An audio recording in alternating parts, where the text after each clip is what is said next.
স্বাধীনতার 50 বছর পরেও ইমাম মুয়াজ্জিন এবং আলেম ওলামাদের কোনো অবদানের স্বীকৃতিটুকু রাষ্ট্র কখনো দিতে পারে নাই।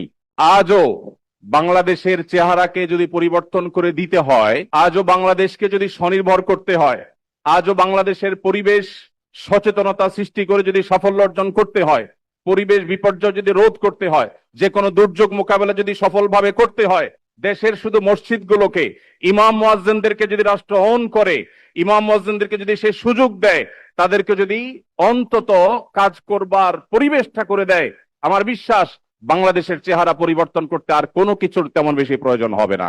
3 লক্ষ মসজিদ সরকারি হিসেব মতো কমপক্ষে 3 লক্ষ মসজিদ আরো বহু আগে বলা হয়েছে, সেটা এখন 3 লক্ষের অনেক বেশি চলে গেছে স্বাভাবিকভাবে।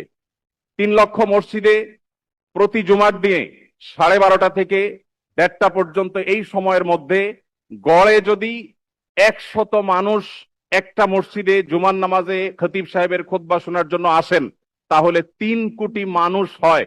বাংলাদেশের সমস্ত টিভি চ্যানেল, সমস্ত মিডিয়া একযোগে সবচেয়ে পিক টাইমে এত বেশি দর্শক কখনো পায় বলে আমি মনে করি না।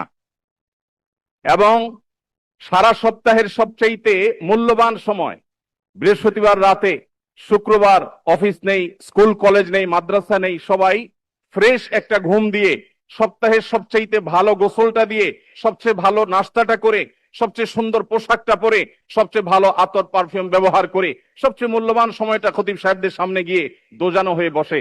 পৃথিবীর অন্য কোন কৃষ্টি কালচার কোন সিস্টেমে একসাথে একটা দেশের 3 কোটি মানুষকে অ্যাড্রেস করার এই সুযোগ ইমাম সাহেব খতিব সাহেবরা ছাড়ার কারোর হাতে নেই। ইমাম সাহেবরা যদি চান, তাদেরকে যদি রাষ্ট্র আসলে সুযোগ দেয়, তাহলে সেক্ষেত্রে তারা অনেক কিছু করতে পারেন। ইতিমধ্যে আমরা দেখেছি রোহিঙ্গা শরণার্থীরা যখন আমাদের দেশে আশ্রয় নিয়েছে, সবার আগে ঝাঁপিয়ে পড়েছেন এদেশে ওলামা একরাম। প্রতিটা দুর্যোগে ওলামা একরাম যে ঝাঁপিয়ে পড়েন, সেটা নিঃস্বার্থ ভাবে হয়, স্বার্থহীন ভাবে হয়।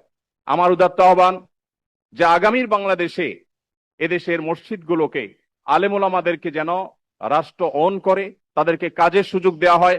কোনো বেতন ভাতার সুবিধা দেওয়া, এটা আসলে দয়া দাক্ষিণ্যের বিষয় নয়। এদেশে আইন শৃঙ্খলা যতটুকু নিয়ন্ত্রণে আছে, এর জন্য আইন শৃঙ্খলা রক্ষাকারী বাহিনী, সংশ্লিষ্ট বিভিন্ন ডিপার্টমেন্টে যেমন অবদান আছে, আমি মনে করি মসজিদের মিম্বরগুলো, মাহফিলের মঞ্চগুলোর অবদান তার চাইতে কোনো ক্রমে কম নয়। এদেশ থেকে যৌতুককে যে জাদুঘরে পৌঁছে দেওয়া হয়েছে, কারা জাদুঘরে যৌতুককে পৌঁছে দিয়েছে? এদেশে যৌতুকের অভিশাপ থেকে মুক্ত করার সবচেয়ে বড় ক্রেডিট একমাত্র ওলামা একরামের। এখনো কোন মসজিদের মিম্বর থেকে, কোন মাহফিলের মঞ্চ থেকে মানুষকে চুরি করতে, দুর্নীতি করতে, ডাকাতি করতে, মাদকাসক্ত হতে, কোনো খারাপ কাজের প্রতি আহ্বান করা হয় না। এই সমস্ত মঞ্চগুলো থেকে বহু